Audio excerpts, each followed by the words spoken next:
Welcome to @CCLI. I'm Paul Herman. Today I'm here with Mike Weaver of Big Daddy Wave. Mike, it's so good to have you here. Man, we have just enjoyed our time here. Thank you so much for having us. You're welcome. So I guess you've been doing this since 1998. Tell us about the journey. I'm telling you, that was a long time ago, it seems like. But then again, it seems like it's a blink, you know. Yeah. We were just leading worship together down on the campus in the University of Mobile in Little Mobile, Alabama. Mm-hmm. That's why we have these accents that we have. And man, it was crazy. We never set out to form a group. We actually just put together a jam session. Mm-hmm. Somebody wandered by, and they heard that there was a saxophone in the group. And Dave Matthews was kind of a thing right then. Right. And they said, "Man, you guys need to come and play at this event across campus." And we were like, "Sweet," because we only been together 15 minutes, and now we have our first gig, right? Nice. Things are looking up. Yeah. And then they asked us, well, what do you call yourselves? What do we put on the flyer? Mm-hmm. And that's when it all, we should have just prayed through. We were kidding. We had no idea this was going anywhere. We told them, tell them that we're Big Daddy Weave, which was kind of some nicknames I'd had growing up. Uh-huh. And so the moral of that story is be careful what you call your group, because you never know, 20 years later you might be telling that story. Because it'll stick. Yeah. That's exactly right. Yeah. Wow. So as we began to lead on campus, we would get these invitation from different ministry students who are working in the area, and it was crazy. These circles just kind of started to happen, and then the next thing we know, it's like 20 years have gone by. Wow. It's beautiful. We thank God for His faithfulness. I can't believe we still get to do this. I feel like somebody's going to tell me we got to get a real job at some point. It's like, So you wrote Redeemed with a good friend, Benji Yes. Howard. Tell us about that song's journey. We heard a different song of Benji's, The Only Name. Yeah. And we don't record a lot of outside music, but it's like usually every record we'll find something that we really love. Mm-hmm. And that song, The Only Name, was that song, and that's how I met Benji. We sat, and it was an instant, and you know Benji, and so it's like it's instantly family with he and Jenna. Absolutely. Yeah. And so then we just began to write more often, just because for me, when you sit in a room and you're trying to write a song with somebody, a lot of times it sounds like two guys sitting in a room trying to write a song together. Yeah.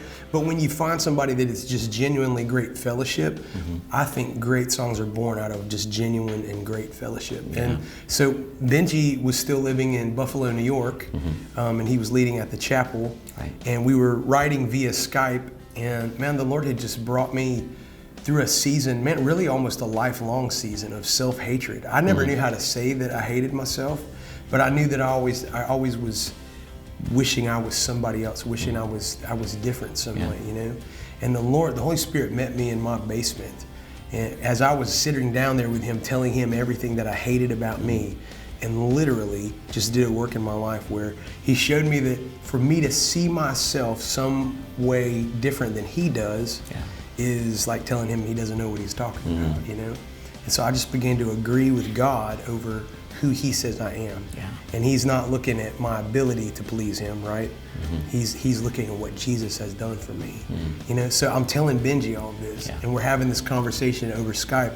And that day, there had been this little chorus that had showed up. And so I sang the chorus of Redeemed for Benji. And then it just began we talked for like a couple of hours. Yeah. And as we're talking, we're just writing down these lines, because it was literally, we'll write that down. Seems like all I can see is what's wrong. Seems like all I can see is the struggle. Hey, write that down. It's like literally just it became that way. It was very organic in that way. So out of your own conversations. It really was. Wow. And then I just felt like, that was sort of a closure to this thing in my life. Benji took the song and began leading it in his congregation. Yeah. And he called me sometime later and was like, "Weave, did you ever show that to anybody? You ever show anybody Redeemed?" And I'm like, "No, man, I really just, because I thought for me, and in the process of making a record, we were looking for something poppier. We were looking for something, the aesthetic of it. And man, he goes, you need to play it because people are really, gravitating towards it here." So I showed it to our A&R guy. He instantly emails back and says, "Man, I think this is the strongest thing you guys have ever turned in." I'm like, "What?" I had no idea. So I sent it to my dad. Yeah. As my dad, the perfect sounding board for me. And he instantly sent back, "Michael, this is one of the best ones." And I'm like, "What?" Like I had no idea. I was missing the whole thing. We started playing it live. People just began like shouting things, good things this time, not always, And it was crazy. We just began to hear stories after we released that song from literally in places all over the world that God had just used that song in the lives of people, and it was unbelievable, man. Well, I heard one of those stories here, actually. It was Zach Williams that told me that that's the song that turned him back to Jesus. So what do you think when you hear stories like that? Man, I'm blown away, man. In fact, the way I found out the story about Zach was some friends who are radio hosts had me on, and they had him call in, and they kind of shanghaied me, like it was an emotional Shanghai, Yeah. And man, I remember just weeping and just thinking about, man, God, because we didn't write that song for anybody else. It was literally just born out of what God was doing in us, and we were just so thankful that was true for us. Yes. But it turns out, it's true for everybody. And to hear how God has used Zach now. That is just, this thing just keeps going and going, and only God can do that kind of stuff. There's no part in the songwriting process where you're like, well, when Zach Williams is on the tour bus, then this is going to really, only the Holy Spirit can do that. And I love that He'll use a song to do that. Yeah, absolutely. And talking about stories, tell us about your song, My Story. It was born out of the experience that happened with Redeemed then, because as I began to share the story behind Redeemed, man, that began to resonate with people in a way. And we really began to see the power of vulnerability, and in just sharing what God has done in your life. And so I was at another friend's house, Jason Ingram, who is just an incredible, for the longest time, because I had seen his name on so many things, I was like, I'm not writing with him, you know what I mean? I don't want to be but I went there, and he just cares for the songs, and he cares about people. He's a really amazingly talented, guy. And so we had been writing together for weeks, and he kept telling me, look, I've got this idea. And I'm like, yeah, I have this idea today, though, And so we kept writing on these ideas. And finally he said, I've got this idea about my story, because he was sharing about, when you guys began to be vulnerable in this way, and God was using that. He's like, man, there really is power in your testimony. That's the one thing nobody can refute. I mean, they don't have to accept it as their own, but they can't argue with the fact that this is what happened to you. And so when we began to write, it just poured out that day. It was so good. I think there's something special at his house anyway, though. He's got this writing room, and it just some reason it just seems easier to write there, and it was effortless that day, including the little piece of Blessed Assurance that came out in that, and I loved it, man. And I love visiting him, and I love getting together with Benji. These are great friends, It's another song I wanted to ask you about, Jesus, I Believe. Tell us about that one. Oh, wow. Over the last about 6 years, there was a point for Big Daddy Weave. We were almost done. We were kind of at each other because we were upset with, I think, just where we were in the whole thing, and we were tired, and it was the going through the motions thing. And there was this night when I told a friend of mine some of my frustrations, and I was like, man, I just think we should shut the show down sometimes and just pray for people. And he goes, Mike, you should do that.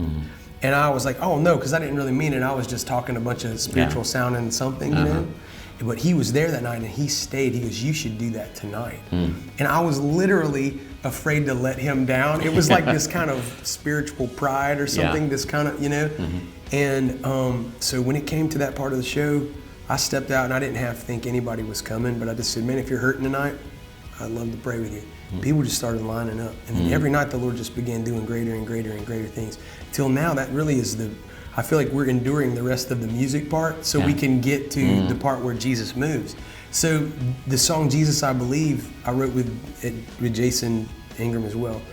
And was just sharing with him the experiences that we were seeing every night, standing in front of people and praying for people and believing God with them, and contending for the kingdom over their lives.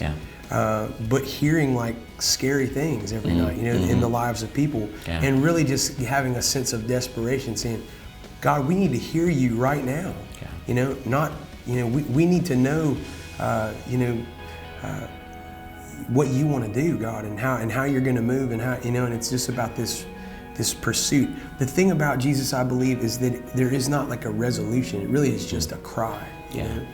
Little did I know, after we had written that song, that my family would go through just a terrible situation as well. My little brother was dealing with this unknown infection in his legs, man, that actually caused him to have both of his feet amputated. Right. And it's crazy when a song that you wrote comes back around and God uses it in your life in a different way than you even wrote it, you know? And only He can do that. And that song became just sort of this cry over that season in the life of our family too. And now, full circle, that my brother's back out on the road.